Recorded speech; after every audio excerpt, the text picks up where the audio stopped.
ശശികലയുടെ രാഷ്ട്രീയ ഭാവി, തമിഴ്നാടിന്റെ നിലവിലെ രാഷ്ട്രീയ സാഹചര്യങ്ങളൊക്കെ നിശ്ചയിക്കപ്പെടുന്ന സുപ്രധാനമായ വിധി ഇന്ന് സുപ്രീം കോടതി വിധിക്കുകയാണ്. 10:30 അനധികൃത സ്വത്ത് സമ്പാദന കേസിൽ ഇപ്പോൾ പ്രധാന പ്രതിസ്ഥാനത്ത് നിൽക്കുന്ന ശശികലയുമായി ബന്ധപ്പെട്ട വിധി ഉണ്ടാവുക. എങ്ങനെയായിരിക്കും കോടതി ഈ വിഷയം കൈകാര്യം ചെയ്യുക എന്ന് ഉറ്റുനോക്കിക്കൊണ്ടിരിക്കുകയാണ് ദേശീയ രാഷ്ട്രീയം. ഏതായാലും നമ്മൾ അതുമായി ബന്ധപ്പെട്ട ചർച്ചയിലേക്ക് പോകുകയാണ്. നമ്മോടൊപ്പം അതിഥികൾ ചേരുന്നുണ്ട്. ശ്രീമതി ഉഷ തെങ്ങന്തൊടി, ശ്രീ പത്മകുമാർ, ശ്രീ എസ് ബി മധു എന്നിവരാണ് ഇപ്പോൾ ട്രിവാൻഡ്രം സ്റ്റുഡിയോയിൽ തത്സമയം ചേരുന്നത്. ശ്രീ ദേവദാസ് കണ്ണൂരിൽ നിന്നും തത്സമയം ചേരുന്നുണ്ട്. ഏതായാലും ശ്രീ പത്മകുമാർ, ഏതായാലും ആദ്യ ഒരു ഘട്ടത്തിൽ വിധി പ്രവചിക്കാനല്ല, പക്ഷെ അതിനും അപ്പുറത്തേക്ക് ഇപ്പോഴത്തെ സാഹചര്യങ്ങളിൽ എങ്ങനെയാണ് കാര്യങ്ങൾ കാണാൻ ആഗ്രഹിക്കുന്നത്? തമിഴ്നാട് രാഷ്ട്രീയത്തിൽ ഏറ്റവും നിർണായകമായ ഒരു വിധിയാണ് സുപ്രീം കോടതിയിൽ നിന്ന് വരാൻ പോകുന്നത്.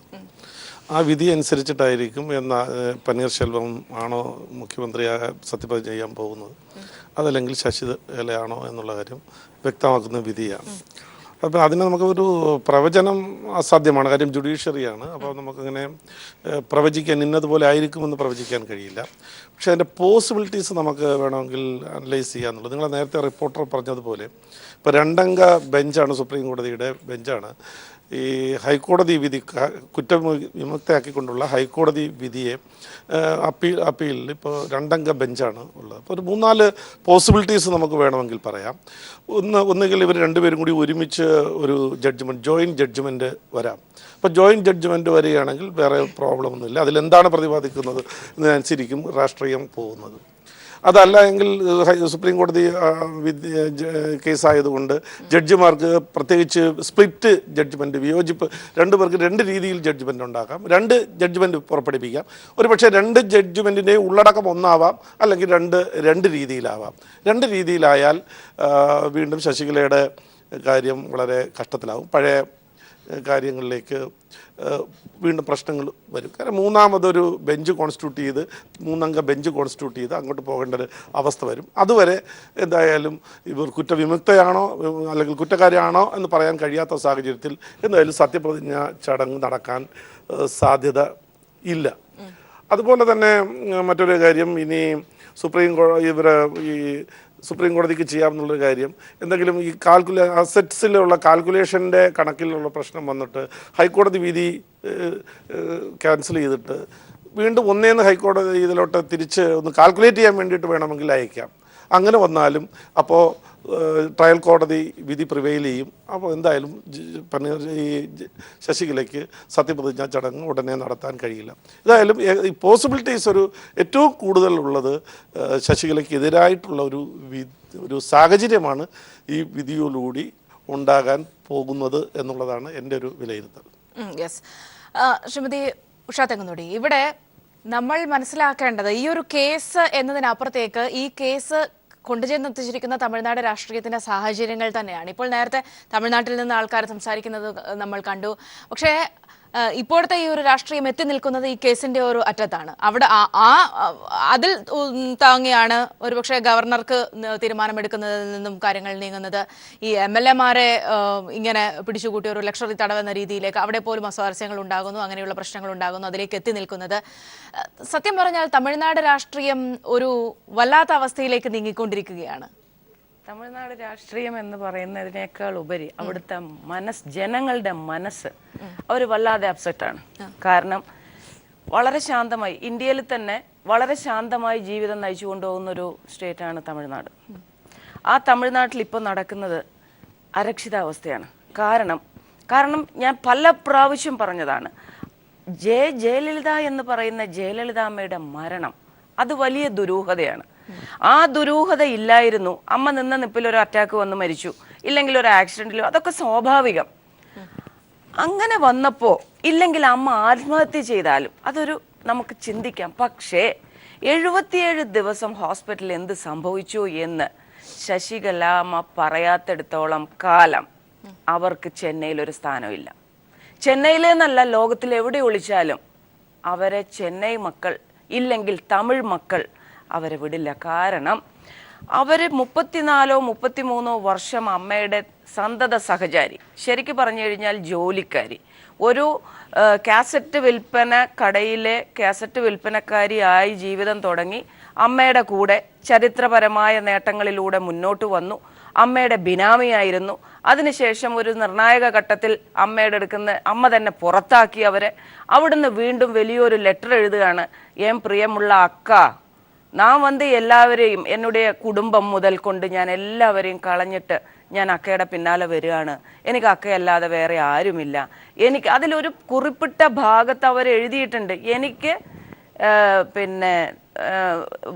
ഭരണമോഹം ഇല്ല, എനിക്കെന്നും നിങ്ങളെ സേവിച്ച് ജീവിച്ചാൽ മതി, എനിക്ക് ഒരിക്കലും ഒരു പോസ്റ്റും എനിക്ക് തരരുതെന്ന്.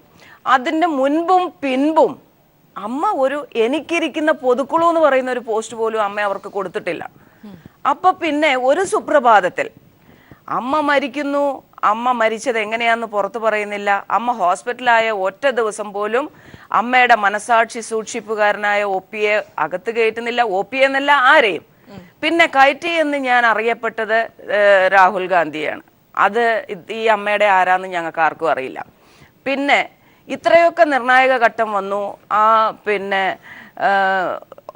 അമ്മയെ അടക്കി 24 ദിവസത്തിനുള്ളിൽ തന്നെ ഇവരെല്ലാവരും ഓടി പോയസ് ഗാർഡനിലോട്ട് കയറുകയാണ്. പക്ഷെ അതിന് പകരം ശശികലാമ്മ ചെയ്യേണ്ടിയിരുന്നത് അമ്മയുടെ കുറേ സ്വത്തുവകകൾ, അമ്മ എപ്പോഴും പറഞ്ഞിരുന്ന ഒരു കാര്യമുണ്ട്, എനിക്കാരുമില്ല, ഞാൻ എന്തുണ്ടാക്കിയിട്ടുണ്ടോ അതെല്ലാം എൻ്റെ മക്കൾക്കുള്ളതാണ്. അപ്പോൾ അമ്മ ഇവർക്ക് എഴുതി വെച്ച് കൊടുത്തതും അല്ലാത്തതും ഇവരെടുത്തോട്ടെ.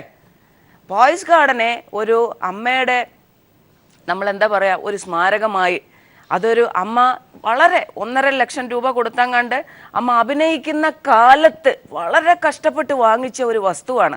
അല്ലാതെ അത് പൊളിറ്റിക്കൽ പരമായിട്ടൊന്നും നേടിയെടുത്തതല്ല. അത് അമ്മയ്ക്കൊരു സ്മാരകമായി. കാരണം അമ്മയ്ക്ക് മക്കളൊന്നുമില്ല അമ്മയുടെ പേര് വിളിച്ചു പറയാൻ. അമ്മയ്ക്കൊരു സ്മാരകമാക്കി വെച്ച് അമ്മ എന്തെല്ലാം ഔപചാരികമായിട്ടുള്ള കാരുണ്യ പ്രവർത്തനങ്ങൾ ചെയ്തിട്ടുണ്ടോ അതിനെല്ലാം മുൻതൂക്കം കൊടുത്ത് അതിനൊരു ട്രസ്റ്റ് ഉണ്ടാക്കി ഇതൊക്കെ ചെയ്തു വരുമ്പം ഇവരിനി ജോലിക്കാരിയാണെങ്കിൽ പോലും അവരെ ജനങ്ങൾ അംഗീകരിക്കും. ആ ജനങ്ങൾ അംഗീകരിക്കുന്ന കാലത്ത് OP-യോട് പറയാമായിരുന്നു, OP മാറി നിൽക്ക്, ഞാൻ ഭരിക്കാം, കാരണം എനിക്കൊരു മോഹമുണ്ട്. അവിടെ അവർ ജയിക്കുമായിരുന്നു. പക്ഷേ അവരെന്ത് ചെയ്തു? അവരൊരു മാസം തികയുന്നതിൻ്റെ മുൻപ് തന്നെ അവർക്ക് എന്തോ ഒരു വെപ്രാളം വന്നു. ഇപ്പം നടക്കുന്നത് എന്താ, 131 MLA-മാരെ കൊണ്ടുപോയി പൂട്ടിയിടുക, അവിടുന്ന് അവരെല്ലാം ഓടിപ്പോവുക. അതിലൊരു MLA-യുടെ അമ്മ മരിച്ചപ്പോൾ കാണാൻ പോലും വിടാത്ത അവസ്ഥ. ഒരു കലുഷിതാവസ്ഥയാണ് ചെന്നൈയിൽ നടക്കുന്നത്. ഒരു MLA-ക്ക് ഗതിയെങ്കിൽ, ഒരു മിനിസ്റ്റർക്ക് ഗതിയെങ്കിൽ സാധാരണ ജനങ്ങളെ ഗതി എന്തായിരിക്കും? ഞാൻ ഇന്നലെയും മിനിഞ്ഞാന്നും ചാനലിൽ പറഞ്ഞതുപോലെ തന്നെ നിങ്ങളോട് ഞാൻ ആവശ്യപ്പെടുന്നത്, വലിയ വലിയ പോസ്റ്റിലിരിക്കുന്നവരിലോട്ട് ക്യാമറ തിരിക്കാതെ അവിടെ ചെന്നൈയിലുള്ള സാധാരണക്കാരിലോട്ട് ഒന്ന് നിങ്ങൾ ക്യാമറ തിരിച്ചു നോക്കൂ. ഇതിന്റെ ഉത്തരം അവിടെയുണ്ട്. അവർ പറയും അവർക്ക് ആറ് വേണമെന്ന്, അവര് തീരുമാനിക്കട്ടെ. അല്ലാതെ ജനങ്ങളെയാണ് അവർ ഭരിക്കുന്നത്, ജനങ്ങളാണ് അവരെ തെരഞ്ഞെടുക്കേണ്ടത്, ജനങ്ങൾക്കാണ് സംതൃപ്തി വേണ്ടത്, അവർക്ക് സമാധാനം കൊടുക്കാനാണ് നമ്മൾ ജനവിധി തേടേണ്ടത്. അപ്പൊ ഇത് എങ്ങോട്ടാണ്? ഇന്നിപ്പോ 10 മണിക്ക് ഇതിനൊരു തീരുമാനം ഉണ്ടാവും എന്ന് പറയുന്നു. എന്ത് തീരുമാനങ്ങൾ തന്നെ ഉണ്ടായാലും ശരി, ശശികലയെ നേരിട്ട് ഇനിയിപ്പോ ആളുകൾ അവരെ ഈ MLA-മാരെ ശക്തി കാരണം അവർ മിനിസ്റ്ററായി വന്നാലും ശരി, ചെന്നൈ കത്തും. ആ കത്തുമ്പോ നമ്മൾ ആലോചിക്കേണ്ടത്, ഇവിടുന്ന് ഉപജീവന മാർഗം തേടിപ്പോയ എത്രയോ മലയാളികൾ അവിടെയുണ്ട്. അവരടക്കം വളരെയധികം വേദന അനുഭവപ്പെടേണ്ടി വരും. നമ്മൾ ഒരു കാര്യം ഓർക്കേണ്ടത്, നശിപ്പിക്കാൻ എളുപ്പമാണ്, അത് പടുത്തുയർത്തി കൊണ്ടുവരാൻ എത്രയോ കാലങ്ങൾ വേണം.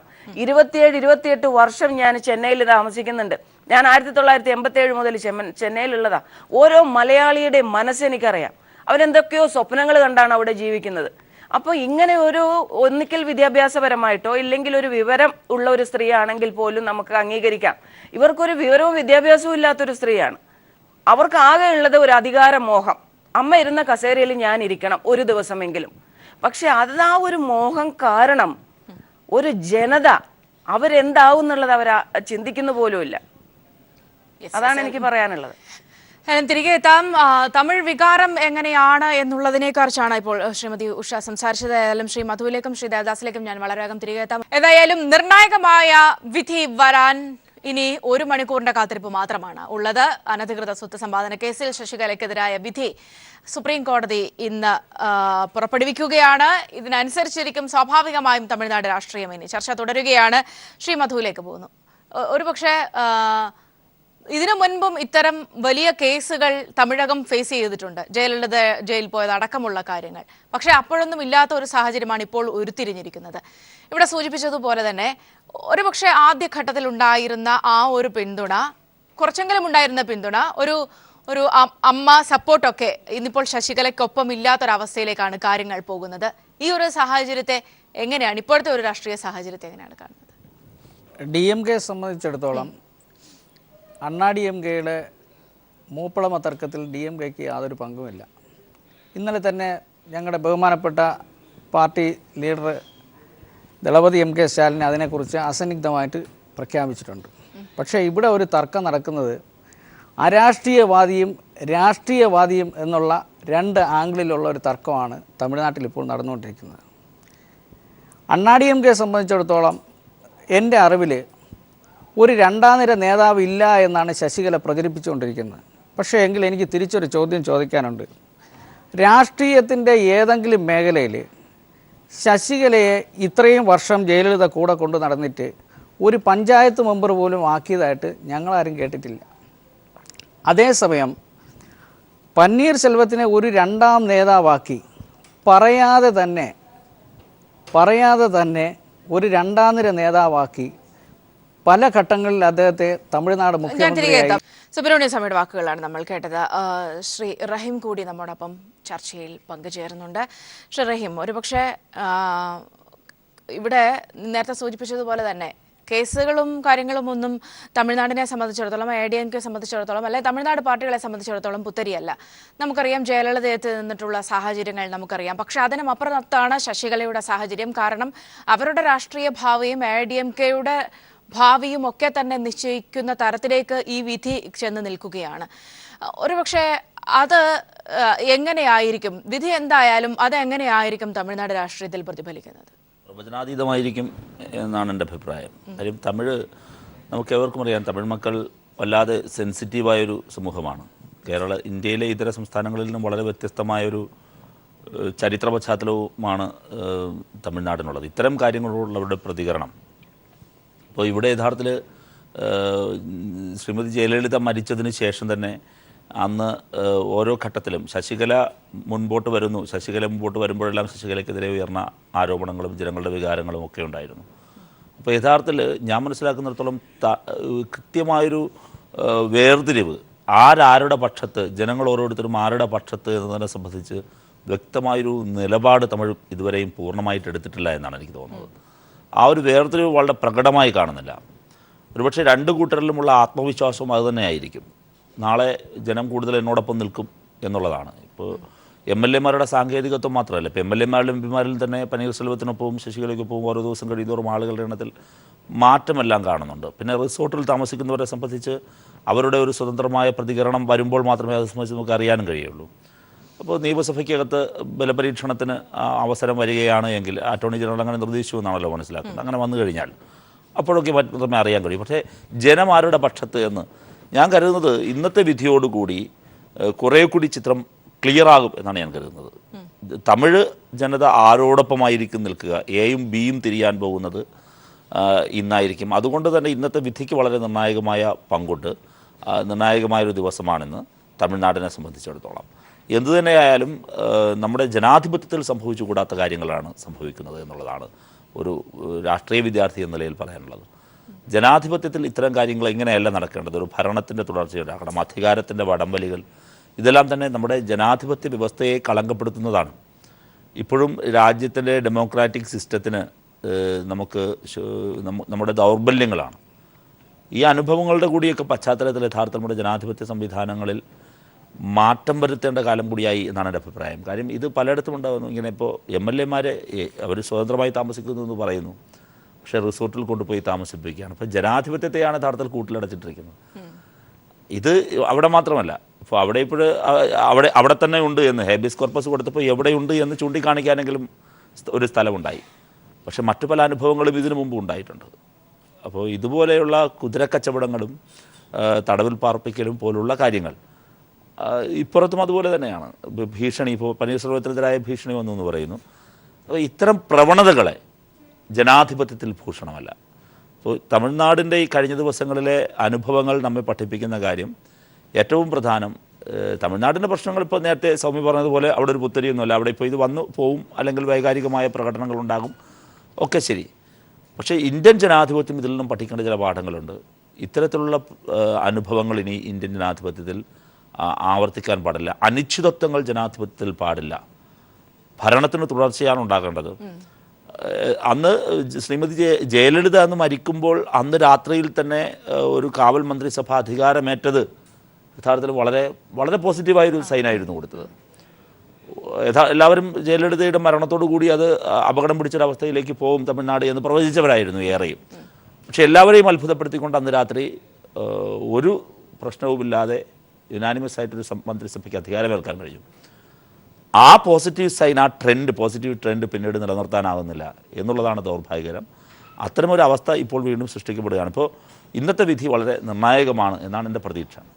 യെസ്, ഞാൻ തിരികെ എത്താം. ദേവദാസ്, ഇവിടെ സൂചിപ്പിച്ചതുപോലെ തന്നെ കഴിഞ്ഞ കുറേ ദിവസങ്ങളിലായി നമ്മൾ കണ്ടുകൊണ്ടിരിക്കുന്നത് ഒരുപക്ഷെ വളരെ കൗതുകത്തോടു കൂടിയോ, കൗതുകം എന്നതിനൊക്കെ അപ്പുറത്തേക്ക് ഇവിടെ പറഞ്ഞതുപോലെ തന്നെ നമ്മളുടെ രാഷ്ട്രീയത്തെ പോലും വല്ലാത്ത ഒരു നാണംകെട്ട രീതിയിൽ കൈകാര്യം ചെയ്യുന്ന ഒരു അവസ്ഥയിലേക്ക് കാര്യങ്ങൾ കൊണ്ടുചെന്നെത്തിച്ചു കഴിഞ്ഞ കുറേ ദിവസങ്ങളിലായി തമിഴ്നാട് പൊളിറ്റിക്സ്. ഒരുപക്ഷെ ഇന്നത്തെ ഈ ഒരു സാഹചര്യം അതിപ്പോൾ എല്ലാവരും അതിന് ഉത്തരവാദികളാണ്. ഒരു ഭാഗത്ത് പനീർസെൽവമായാലും ശശികലയായാലും ഈവൻ ഗവർണർ പോലും അതിന്റെ ഭാഗമായി നിൽക്കുന്ന ഒരു അവസ്ഥയാണ് നമ്മൾ കണ്ടത്.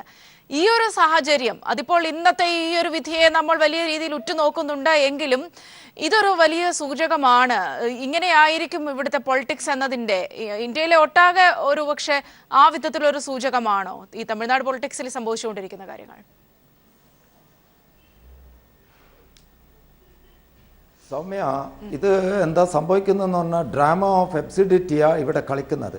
അമ്മ ഇന്ന് ശശികല ഇന്ന് പ്രതിയാവുന്നു എന്ന് പറഞ്ഞാൽ ആ ADMK ആൾ കത്തുന്നല്ല പറയണ്ടേ. ജയലളിതയും കൊള്ളയടിച്ചതാ. ഈ കൊള്ളക്കാരാണ്. അമ്മ പൂതനമ്മയാവുമെന്നൊന്നും ഞങ്ങൾ നോക്കേണ്ട ആവശ്യമില്ല.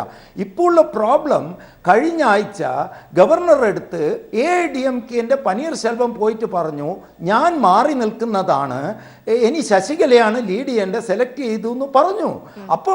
അപ്പം തന്നെ കഴിഞ്ഞ തിങ്കളാഴ്ച തന്നെ ഫ്ലോർ ടെസ്റ്റ് നടത്തി ശശികലേനെ വിളിക്കേണ്ടതാണ് ഗവർണർ അത് ചെയ്യാത്തതുകൊണ്ടാണ് ഈ കത്തുന്ന സ്ഥിതിയിലേക്ക് തമിഴ്നാട് നീങ്ങിയത്. അതാണ് നിയമം ഫ്ലോർ ഗവർണറുടെ ജോബ് എന്തെന്നാന്ന് പറഞ്ഞാൽ വെറും ഫ്ലോർ ടെസ്റ്റ് നടത്തുക, ആരാണ് ഭൂരിപക്ഷമുള്ള അവരെ വിളിക്കുക. ഇനി ഇപ്പം വിധി വന്നോ, വിധീൻ്റെ ഒന്നും നോക്കണ്ട എന്താണ് ആവശ്യം? അതിനുള്ള തെളിവാണ് മുകുൾ റോസ്തഗി അറ്റോർണി ജനറൽ ഇന്ന് പറഞ്ഞിരിക്കുന്നു 2 ആഴ്ച കൊണ്ട് ഫ്ലോർ ടെസ്റ്റ് നടത്തണം എന്ന്. അത് റോസ്തഗിക്ക് എന്തുകൊണ്ട് കഴിഞ്ഞ ആഴ്ച പറഞ്ഞില്ല? അതന്നെയാണ് ഇതിലെ. അപ്പോൾ ആരാണ് കളിച്ചത്? അതാണ് സെൻറ്ററിൻ്റെ ഇമ്പോർട്ടൻസ് ഇവിടെയാണ് വരുന്നത്. എന്തുകൊണ്ട് സെൻറ്റർ ഡയറക്റ്റ് ചെയ്തില്ല ഗവർണറെ? ഈ പാർട്ട് ടൈം ഗവർണറെ എന്തുകൊണ്ട് 8 മാസം തമിഴ്നാട്ടിൽ വെച്ചു? ഈ ഗവർണർക്ക് നോട്ടീസ് കിട്ടിയപ്പോൾ ഗവർണർ ഊട്ടിയിൽ ആദ്യം സ്റ്റേ ചെയ്തു, പിന്നെ ആരെയോ ഉപദേശം, അതെനിക്ക് തോന്നുന്നു ഏതെങ്കിലും ഒരു പാർട്ടി ഉപദേശിച്ചോ അതറിയില്ല, എന്നിട്ടാണ് ഡൽഹിയിൽ പോയത്. പിന്നെ ഒരു കല്യാണത്തിന് അറ്റൻഡ് ചെയ്തു. എന്നിട്ട് അവിടുന്ന് പറയുന്നു പനീർശെൽവത്തിന് യോഗ്യതയുണ്ട്. എങ്ങനെയാണ് യോഗ്യത ഉണ്ടാവുക? പനീർശെൽവം മാറി നിന്നിരിക്കുന്നു. പനീർശെൽവം പറഞ്ഞു പേഴ്സണൽ റീസൺസ്. അപ്പം he's not eligible for chief ministership എന്ന് സ്വയം സമ്മതിച്ച പനീർശെൽവത്തിനെ OPS എങ്ങനെയാണ് ഇനി വിളിക്കാൻ പാടില്ല. ഇപ്പൊ വിധി ശശികലയ്ക്ക് ഇപ്പൊ പത്മകുമാർ പറഞ്ഞ പോലെ കൺവിക്ഷനോ സെന്റൻസോ അതിൻ്റെ ആ ധാരണ പറഞ്ഞു, അതെല്ലാം പോട്ടെ. ഇനി എന്തായാലും ഇപ്പൊ ശശികലേനെ വെറുതെ വിട്ടിട്ട് എന്ന് വിചാരിച്ചോ സൗമ്യ ശശികലേനെ വെറുതെ വിട്ടാൽ ഉടനടി ഫ്ലോർ ടെസ്റ്റിൻ്റെയോ ആവശ്യവുമില്ല. എന്താ പറയുക, ഈ പനീർശെൽവം കൊടുത്ത ലിസ്റ്റിൽ ശശികലയാണ് ലീഡർ ആണോ എന്ന് മാത്രം നോക്കിയാൽ മതി.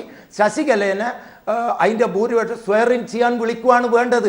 അല്ലേ OPS ഇനി വിളിക്കുകയോ ചെയ്യാറ്? എന്താ പറയുക, OPS എലിജിബിൾ സ്വയം പറഞ്ഞു എനക്ക് കഴിവില്ല എന്ന് പറഞ്ഞ് മാറി നിന്നു. ഒന്ന് മാത്രമേ നോക്കാനുള്ളൂ. 163(2) പ്രകാരം ഭരണഘടന പ്രകാരം ഇയാളെ ഭീഷണിപ്പെടുത്തിയിട്ടാണ് മറ്റേ ഈ സെക്രട്ടറി ജനറൽ ഇങ്ങനെ മാറി നിൽക്കാൻ പറഞ്ഞെന്നുള്ള ഒരു ഡിസ്ക്രിപ്ഷനിൽ മാത്രമാണ് പനീർശെൽവത്തിന് ഇനി ചാൻസ് ഉള്ളത്. അതിന് ചാൻസ് കുറവാണെന്നാണ് എനിക്ക് തോന്നുന്നത്. ഏകദേശം ഒരു 100-ൽ പരം ആൾ ഈ റിസോർട്ടിൽ ഭരണഘടന, അത് സെൻറ്റർ എന്തിനു നോക്കിയെന്നു, ലോകത്തിൻ്റെ മുമ്പിൽ ഞങ്ങൾ നാണം കെട്ടു, ഞങ്ങളുടെ ഭരണഘടനയെ വ്യഭിചരിച്ചു ഇവർ. അതിനുള്ള ഇപ്പോൾ ഒന്നും കൂടി ഞാൻ പറയാം. ഇപ്പോൾ റഹീമ പറഞ്ഞ പോലെ അന്ന് രാത്രിക്ക് രാത്രി കാവൽ മുഖ്യമന്ത്രി ആക്കി പനീർശെൽവത്തിനെ വാഴിച്ചവർ. അന്ന് വെങ്കയ്യ നായിഡു എല്ലാം ഓടി വന്ന് ദിവസവും ഓടി വന്ന് ചെയ്താൽ ഇങ്ങനെ ഒരു സ്ഥിതി തമിഴ്നാട്ടിൽ വന്നപ്പോൾ എന്തുകൊണ്ട് ഇവർ ചെയ്തില്ല? ഇന്നലെ വെങ്കയ്യ നായിഡു പറയുന്നു തമിഴ്നാട്ടിൽ പ്രശ്നമില്ല, അതേസമയം ഈ ഗ്രൗണ്ട് റിയാലിറ്റി പറയുന്നു ശശികലയായാൽ കത്തുന്നു. അതെങ്ങനെയാണ്? അപ്പോൾ ഇവർക്ക് ഗ്രൗണ്ട് റിയാലിറ്റി അറിയാത്തതല്ല, ഇതിൽ വ്യക്തമായ പൊളിറ്റിക്സ് ഉണ്ട്. എന്തുകൊണ്ട് DMK അനങ്ങാണ്ടുന്നു? DMK പ്രസിഡന്റിനെ പകരണ്ടേ? ഇവിടെ ഒരു സ്റ്റേൽമേറ്റ് ഉണ്ടായിരിക്കുന്നു. ഞങ്ങളെ ഈ ഗവർണറെ മാറ്റൂ, മറ്റൊരു സ്ഥിരം ഗവർണറെ തരൂ, ഞങ്ങൾക്കൊരു സ്റ്റേബിൾ. ഈ ഒരാഴ്ച ഗവൺമെൻറ് ഇല്ല. ഭരണഘടനയിൽ ആദ്യത്തെ കേസാണ്. അതുകൊണ്ടാണ് SR ബൊമ്മെ കേസിൽ ക്ലിയർ ആയിട്ട് പറഞ്ഞത് ഗവർണർ ഫ്ലോർ ടെസ്റ്റ് ഭൂരിപക്ഷമുള്ളവരെ വിളിക്കുക. ജഗദാംബിക പാലിൻ്റെ കേസിലും അതാണ് റോസ്തഗി പറഞ്ഞത്.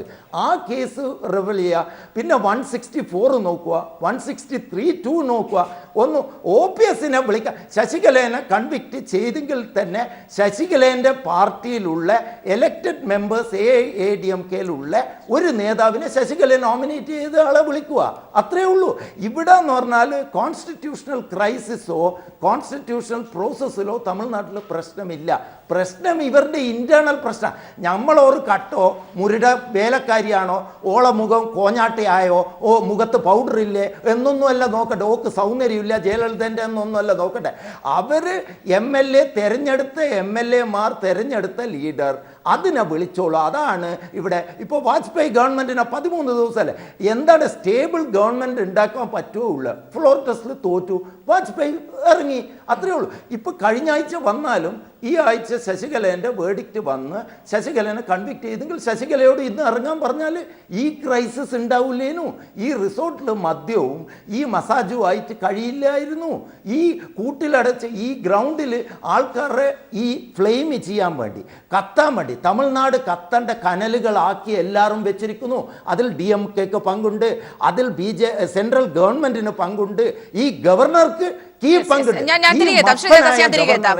ശ്രീ പത്മകുമാർ, അവിടെയാണ് കേന്ദ്രം ഇവിടെ എന്ത് ചെയ്തു എന്നുള്ളതാണ്. ഒന്ന്, അത് ഗവർണറുമായി ബന്ധപ്പെട്ട കാര്യങ്ങൾ തന്നെ. ഗവർണർക്ക് ഇതിനൊക്കെ മുൻപേ തന്നെ ഇത്രയും പ്രശ്നങ്ങളിലേക്ക് എത്തുന്നതിന് മുൻപ് തന്നെ തീരുമാനമെടുക്കാനുള്ള എല്ലാ അധികാരവും ഉണ്ടായിരുന്നു. അവിടെ ഗവർണർ നടത്തിയ കാര്യങ്ങളെ നമുക്ക് ഒരു വിധത്തിലും ന്യായീകരിക്കാനാകില്ല. സ്വാഭാവികമായും കേന്ദ്രത്തിന്റെ നിലപാടും കൂടി അതോടൊപ്പം ചേർത്ത് വായിച്ചു. ദേവദാസിന് അങ്ങനെ ഒരു അഭിപ്രായം ഉണ്ടാകും, സൗമ്യയ്ക്കും അങ്ങനെ ഒരു അഭിപ്രായം ഉണ്ടാകും. അത് ശരിയാകണമെന്നില്ലല്ലോ. കാരണം ഗവർണർക്ക് നിരവധി പവറുകളുണ്ട്. അഡ്മിനിസ്ട്രേറ്റീവ് പവറുണ്ട്, ജുഡീഷ്യറി പവറുണ്ട്, ഡിസ്ക്രിഷണറി പവറുണ്ട്. അപ്പോൾ ഈ എല്ലാ കാര്യത്തിലും സെൻട്രൽ ഗവൺമെൻറ് അദ്ദേഹത്തിന് ഡിസ്ക്രിഷൻ അനുസരിച്ച് ചെയ്യാനുള്ള കാര്യങ്ങൾ ഒരിക്കലും വേറൊരു ഭാഗ്യശക്തിക്ക് ഇടപെടാൻ കഴിയില്ല. ഇതിനെ സംബന്ധിച്ചിടത്തോളം അതിനൊരു ഡിസ്ക്രിഷണറി പവറാണ്. അദ്ദേഹം എന്ത് ചെയ്യണം. ദേവദാസ് പറയുന്നത് പോലെ ഈ ഗവർണർ പോസ്റ്റിന് അത്രയും തരം താഴ്ന്ന് നമുക്ക് കാണാൻ കഴിയില്ലല്ലോ. അദ്ദേഹത്തിന് സ്വതന്ത്രമായി തീരുമാനമെടുക്കാനുള്ള അവകാശമുണ്ട്. ഒരു ഭരണഘടന, ഒരു സംസ്ഥാനത്തിൻ്റെ ഭരണഘടനയുടെ ഹെഡ് എന്നുള്ള നിലയിൽ, ആ ഭരണത്തിൻ്റെ ഹെഡ് എന്നുള്ള നിലയിൽ അദ്ദേഹത്തിന് ആ കാര്യങ്ങൾ ചെയ്യാൻ കഴിയും. ഇപ്പോൾ ഇത്തരം ഒരു കണ്ടിജൻസി വന്നു, അവിടെ പകരം ഒരു കെയർ ടേക്കർ ഗവൺമെൻറ് ചുമതല കൊടുത്തു, മുഖ്യമന്ത്രിക്ക് ചുമതല കൊടുത്തു. അവിടെ ഇപ്പോൾ ഭരണഘടനാ പ്രതിസന്ധിയൊന്നുമില്ല. അവിടെ ഈ പറയുന്നത് പോലെ, നാളെ ഉണ്ടാകുമെന്ന് പറയുന്ന പോലെ ഇപ്പോൾ ക്രമസമാധാന പ്രശ്നമില്ല. അവരുടെ പാർട്ടിയുടെ ഇൻറ്റേർണൽ ക്രൈസിസ് മാത്രമാണ് ഉള്ളത്. അത് പരിഹരിക്കപ്പെടാതിരിക്കട്ടെ, അത് ആ സമയത്ത് അത് ചെയ്യും. ഇപ്പോൾ അവിടെ അത്തരത്തിലൊരു പ്രതിസന്ധിയില്ല.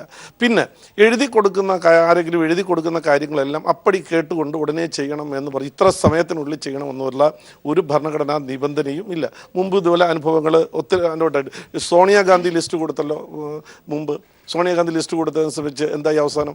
ഉടൻ തന്നെ സോണിയാഗാന്ധിയെ വിളിച്ചില്ലല്ലോ. അന്ന് അതിൽ നിയമവശങ്ങൾ അന്ന് നമ്മുടെ അബ്ദുൽ കലാം അദ്ദേഹം ശ്രദ്ധിച്ച സമയത്ത് അതിൻ്റെ കാര്യം മനസ്സിലാക്കിയിട്ട് സോണിയാഗാന്ധി പുറകിലോട്ട് പോയിട്ട് മൻമോഹൻ സിംഗിന് മുന്നോട്ട് വെച്ച സാഹചര്യം ഇന്ത്യയിൽ തന്നെ ഉണ്ടായിട്ടുണ്ട്.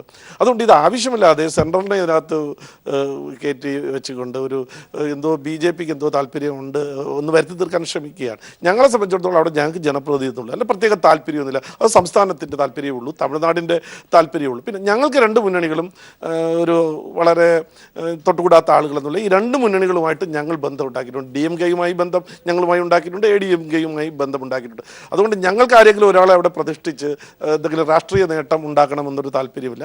ആ സംസ്ഥാനത്തിൻ്റെ താല്പര്യം സംരക്ഷിക്കുക എന്നുള്ളതാണ്, ഭരണഘടനാപരമായ താല്പര്യം സംരക്ഷിക്കുക എന്നുള്ളത് മാത്രമേ ഉള്ളൂ ഒരു നിലപാട്.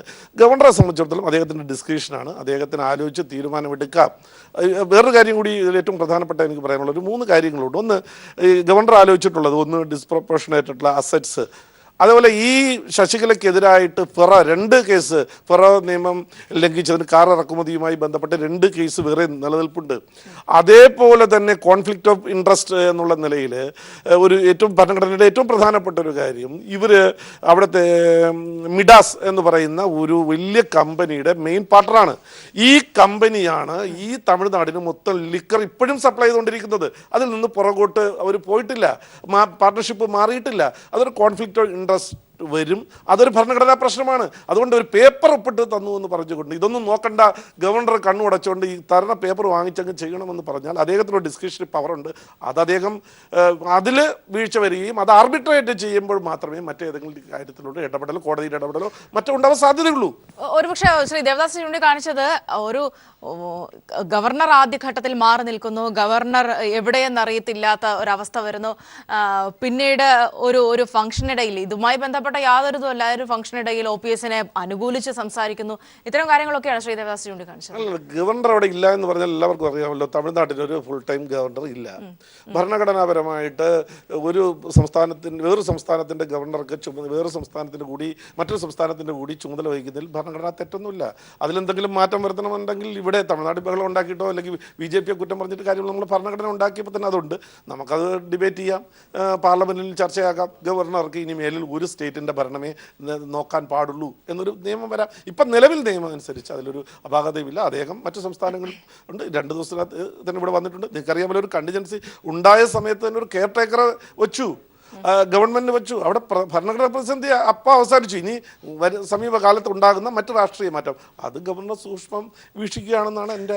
വളരെ ചർച്ചയിലേക്ക് തിരികെ എത്താം. ഒരു ഇടവേളയിലേക്ക് കൂടി പോകേണ്ടതുണ്ട്, ഇടവേളയ്ക്ക് പോയ ശേഷം എത്താം. പക്ഷെ ഇവിടെ സൂചിപ്പിച്ചതുപോലെ തന്നെ കാര്യങ്ങൾ നീണ്ടുപോയി അതായത് ഇപ്പോഴത്തെ ഈ ഒരു പ്രതിസന്ധി സ്വാഭാവികമായും ഈ ഒരു വിധി സുപ്രധാനം തന്നെയായിരുന്നു. പക്ഷെ അവിടേക്ക് വരെ എത്തുന്ന രീതിയിലേക്ക് കുറെ ഡ്രാമ കൊണ്ടുപോകുന്നതിന്റെ ഒരു ഭാഗമായി ഗവർണറും നിന്നു എന്നൊരാക്ഷേപം നേരത്തെ ദേവദാസ് ഉന്നയിച്ചതുപോലെ തന്നെ അത് പറയാതെ പറ്റുമോ? അത് നിങ്ങൾ ആദ്യം ചിന്തിക്കേണ്ടത്, ജയലളിതാമ്മ ഭരിച്ചുകൊണ്ടിരിക്കുന്ന സമയത്താണല്ലോ അവിടെ ഗവർണർ ഉള്ളത്. ജയലളിതാമ്മ ഭരിച്ചുകൊണ്ടിരിക്കുമ്പോൾ അവിടെ ശാന്തി സമാധാനം ഉണ്ടായിരുന്നല്ലോ. അപ്പോൾ ഗവർണർക്ക് അടിക്കടി അവിടെ ഇടപെടേണ്ട യാതൊരു ആവശ്യവും ഉണ്ടായിരുന്നില്ല. കാരണം ശക്തമായ ഒരു ഭരണമാണ് അവിടെ എത്രയോ വർഷങ്ങളായിട്ട് നടന്നു വന്നത്. ആ ഒരു അടിസ്ഥാനത്തിലായിരിക്കാം നമ്മുടെ ഇന്നത്തെ ഇന്ത്യൻ ഗവൺമെന്റ് 2 സ്ഥലം നോക്കുന്ന ഒരാളെ ഗവർണറായിട്ട് അവിടെ നിയമിച്ചിട്ടുണ്ടാകുക. അത് ഇന്നത്തെ സാഹചര്യത്തിൽ ചിലപ്പോൾ, കാരണം ഇന്നത്തെ സാഹചര്യത്തിൽ അവിടെ ഏറ്റവും പ്രധാനം അവിടെ ഒരു ഗവർണർ വേണമെന്നുള്ളതാണ്. പക്ഷേ നമ്മളത് ചിന്തിക്കേണ്ടത്, കുറച്ച് നാളുകൾക്ക് മുമ്പ് അവിടെ ഒരു ശക്തമായ ഭരണ നയം ഉണ്ടായിരുന്നു, ഒരു ലീഡർ ഉണ്ടായിരുന്നു, അവരെ അനുസരിക്കുന്ന MLA MP മുതൽ കൊണ്ട് ജനത പോലും. ആ സമയത്ത് അവിടെ ഒരു ശക്തമായിട്ടുള്ള ഒരു സ്ട്രോങ് ഡിസിഷൻ എടുക്കേണ്ട ഒരു ഗവർണറിന്റെ ആവശ്യമില്ലായിരുന്നു. പക്ഷെ ഇന്ന് സാഹചര്യങ്ങൾ മാറി വന്ന സ്ഥിതിക്ക് തീർച്ചയായും ഇപ്പത്തെ കണ്ടീഷനിൽ നമുക്ക് അല്ലെങ്കിൽ ചെന്നൈക്ക് മാത്രമായിട്ട് ഒരു ഗവർണർ വേണമായിരുന്നു. അപ്പം തന്നെ ഡിസിഷൻസ് എടുക്കണമായിരുന്നു. എല്ലാം ശരി തന്നെയാണ്. പക്ഷേ അതിനേക്കാൾ ഉപരി ഒരു ജനവികാരം അവിടെയുണ്ട്. കാരണം നമ്മളിൽ പലരും, എൻ്റെ കുടുംബം തന്നെ എത്രയോ പേര് ചെന്നൈയിലുണ്ട്, അവരെല്ലാം ആകുലപ്പെടുകയാണ്. ഈ ശശികലാമ്മ അവിടെ വന്നു കഴിഞ്ഞാൽ ഉണ്ടാകുന്ന പ്രശ്നങ്ങൾ, അതാണ് നമ്മൾ ചിന്തിക്കേണ്ടത്. എടുത്തു ചാടി നമുക്കൊരാളെ അവിടെ മിനിസ്റ്ററാക്കി നിയമിക്കാം. പക്ഷെ പടുത്തുയർത്തിയ കെട്ടിപ്പടുത്ത ഓരോ മനുഷ്യന്റെയും വേദനയുടെ ഫലം പിന്നെ അവിടെ അനുഭവിക്കേണ്ടി വരും. അപ്പൊ അങ്ങനെ ഒരു നാശത്തിന് ഇട വരാതിരിക്കാൻ വേണ്ടിയിട്ടായിരിക്കുമല്ലോ കുറച്ച് ബുദ്ധിയും വിവേകവും ഉള്ളവർ തന്ത്രപരമായി മുന്നോട്ട് പോകുന്നത്. അതാണിപ്പോൾ ഇവിടെ നടന്നുകൊണ്ടിരിക്കുന്നത്. അല്ലാതെ ഇവിടെ വ്യക്തി വൈരാഗ്യങ്ങൾക്ക് കാരണമില്ല. ഒരു ചെരുപ്പ് കുത്തിയോ അല്ലെങ്കിൽ ആരോ ഒരു വ്യക്തി, ഒരു മനുഷ്യൻ, സംസാരിക്കാൻ കഴിവുള്ള ഒരു മനുഷ്യന് ഏത് സ്ഥലത്തിൻ്റെയും മിനിസ്റ്ററോ MLA-യോ MP-യോ ആകാം. അവിടെ ജാതിയോ മതമോ ഇല്ലെങ്കിൽ എന്ത് ജോലി ചെയ്യുന്നു, നിന്റെ ജോലി എന്താണ്, ഇതൊന്നും അവിടെ വിഷയമല്ല.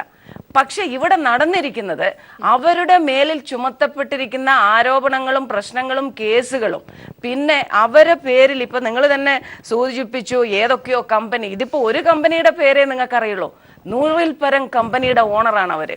അപ്പൊ ഇതൊക്കെ ജനങ്ങളെ നാശത്തിലേക്കാണോ കൊണ്ടുപോകുക, നന്മയിലേക്കാണോ കൊണ്ടുപോകുക എന്ന് അക്ഷരാർത്ഥത്തിൽ അവിടെയുള്ള ജനങ്ങൾ തന്നെ ഭയപ്പെടുന്നുണ്ട്. ആ ജനവികാരമാണ് നമ്മൾ. ഒന്നുകിൽ എനിക്കും പറയാനുള്ളത് ഒരു ഇലക്ഷനെ നേരിടട്ടെ ചെന്നൈ, എന്നിട്ട് തീരുമാനിക്കാം. ജയദാസിലേക്ക് ഞാൻ വരാം. ശ്രീമതി, എനിക്ക് ശ്രീമതി ടി ഉഷ പറഞ്ഞ ഭാഗത്തു നിന്നാണ് തുടങ്ങേണ്ടത്. അതായത് ടി ഉഷ പറഞ്ഞതിൽ ഞങ്ങളിപ്പോൾ വ്യത്യസ്ത എതിർച്ചേരി രാഷ്ട്രീയക്കാരാണെങ്കിൽ പോലും തമിഴ്നാട്ടിലെ രാഷ്ട്രീയത്തിലെ ഈ ഇടപെടലുകളെക്കുറിച്ച് ഞാൻ തുടക്കം മുതൽ പറയാം. ഈ ശശികലയുടെ ഭർത്താവ് നടരാജൻ, അദ്ദേഹത്തിന് രാഷ്ട്രീയത്തിൽ എന്ത് റോളാണുള്ളത്? ജയലളിത ജീവിച്ചിരുന്ന സമയത്ത് പോയസ് ഗാർഡൻ്റെ പടിയിൽ പോലും കയറ്റരുതെന്ന് പറഞ്ഞിട്ടുള്ള ആളാണ് നടരാജൻ. ഒന്ന്, നടരാജനുമായിട്ട് വിവാഹബന്ധം വേർപെടുത്തി എന്ന് പറഞ്ഞ് തെളിവ് സഹിതം കൊണ്ടുവന്ന് ഹാജരാക്കിയതിന് ശേഷമാണ് 2011 ജയലളിത ശശികലയ്ക്ക് മാപ്പ് കൊടുത്ത് പോയസ് ഗാർഡൻ. അങ്ങനെയുള്ള നടരാജന് ജയലളിത മരിച്ച ഉടനെ ജയലളിതയുടെ മൃതദേഹത്തിൻ്റെ സമീപം വന്ന് നിൽക്കുകയും അദ്ദേഹം തന്നെ ആദ്യമായി ഈ വെടിപൊട്ടിച്ചത് നടരാജനാണ്. നടരാജൻ ഡൽഹിയിൽ പോവുകയും BJPയുടെ പല നേതാക്കളെ മാറി മാറി കാണുകയും ശശികലയെ അധികാരത്തിൽ കൊണ്ടുവരാൻ സാഹചര്യം ഒരുക്കണമെന്ന് ആവശ്യപ്പെടുകയും ചെയ്തു. ഈ അപകടം മണത്തറിഞ്ഞാണ് തമിഴ്നാട്ടിൽ പുതിയൊരു രാഷ്ട്രീയ അന്തരീക്ഷം രൂപപ്പെട്ടത്. ഇപ്പം ഞാൻ നേരത്തെ ഒരു കാര്യം പറഞ്ഞു. ഇപ്പോൾ തമിഴ്നാട്ടിൽ ഗവർണറെ പറ്റി നമ്മളിവിടെ ചില പരാമർശങ്ങൾ നടന്നു. ഗവർണർ, അതായത് നമ്മളത് ശ്രദ്ധിക്കേണ്ട കാര്യം എന്ന് പറഞ്ഞു കഴിഞ്ഞാൽ, ഗവർണർ ചാടിക്കയറി ഒരു തീരുമാനം എടുത്തില്ല എന്നുള്ളതാണ്, പെട്ടെന്ന് നടപടി എടുത്തില്ല എന്നാണ് പറയുന്നത്. പക്ഷേ വരാൻ പോകുന്ന കാട്ടുഭരണം, ബീഹാർ മോഡൽ ഒരു ജംഗിൾ രാജ് ഭരണം ഗവർണർ മുന്നിൽ കാണുന്നുണ്ട് എന്നാണ് എൻ്റെ വ്യക്തിപരമായ ഒരു അനുമാനം. അതായത് ഇപ്പോൾ നടക്കുന്ന കുതിരക്കച്ചവടത്തിൽ പങ്കാളികളായ MLA-മാർ പലരും ശശികല അധികാരത്തിൽ വന്നു കഴിഞ്ഞാൽ, ഒരു പക്ഷേ അധികാരത്തിൽ വന്നു കഴിഞ്ഞാൽ അവർ നടത്തുന്ന അഴിമതികൾക്കെല്ലാം ശശികല കൂട്ടുനിൽക്കേണ്ടി വരും. അപ്പോൾ അത്തരം ഒരു സാഹചര്യം ഉരുത്തിരിഞ്ഞ് വന്നാൽ തമിഴ്നാട് വീണ്ടും ഒരു അഴിമതി ഭരണത്തിൻ്റെ കൂത്തരങ്ങായി മാറും.